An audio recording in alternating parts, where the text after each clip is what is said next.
Brenda muajit janar në Tiranë, çmimi i biletës një përdorim për urbanët do të bëhet 70 lekë.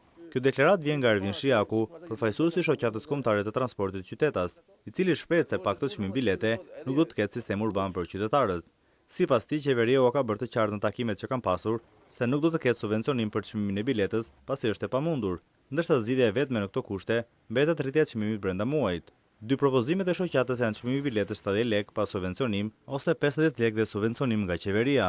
Që të kemi një sistem urban, do të kemi çmim biletës 70 lekë. Pastaj, a do jetë çmimi që do të aktohet 70 lekë, do jetë i aktuar nga çmimi i biletës. A do kemi një bashkëpunim me qeverinë qendrore për një biletë më të lartë dhe një subvencionim nga natyre?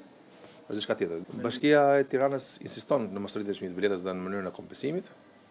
Nga ana tjetër, qeveria insiston në rritjen e çmimit dhe mos pasin mundësi të kompensimit. Propozimi është aboneja e përgjithshme është bileta mujore quhet atëherë 2400 lekë, bileta e linjës 1800 lekë dhe bileta e studentit 1200 lekë.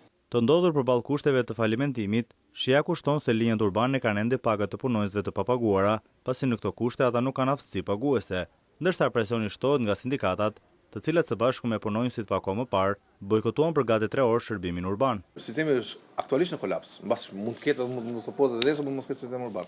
Do mos jetë një çudi kur një ditë në mëngjes mos kenë sistem urban në rrugë. Është e pamundur, kreditimi naftës ka mbaruar, kreditimi bankave ka përfunduar, nuk mund të ketë zgjidhje dytë. Një pjesë kryesore e rrogave janë dhënë brenda datës 28 të muajit si ishin kushtet e kontratës, sikur se kishte pa diçka që nuk u realizua, por kryesisht për premtimin e datës 28 pothuajse janë mbajtur, por pjesën e fillimit të vitit. Kjo rritje çmimi është propozuar edhe më herët, por duket se nuk ka marrë përgjigje nga instancat përkatëse, duke shtyrë këtë çështje në kohë. Ndërsa qytetarët që janë të prekur drejt për drejt nga kjo çështje e kanë kundërshtuar këtë rritje, pasi ky çmim është i papërballueshëm.